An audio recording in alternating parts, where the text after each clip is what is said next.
So what's up guys, Samsung has announced its 2100 mobile chipset in the event yesterday. It's a high-end silicon chip that will power the company's upcoming S21 in the international markets. So before we begin this video, like and sub to the channel would be amazing. One of the highlights of the chipset is its ARM-designed Mali G78 processors.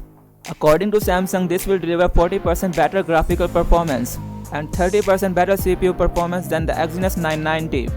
And compared to the Snapdragon 888, the Exynos 2100 may perform better due to higher clock speed, while still using less battery. Samsung says this is made possible due to the introduction of Amigo, which is advanced multi-IP governor. This will help processor manage power efficiently.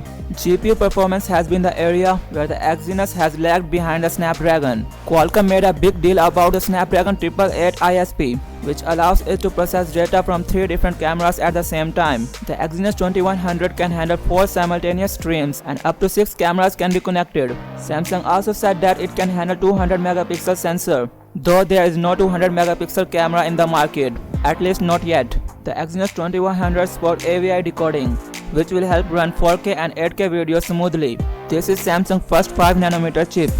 At the same event, Samsung also provided an update on the GPU it's been working with the AMD since 2019.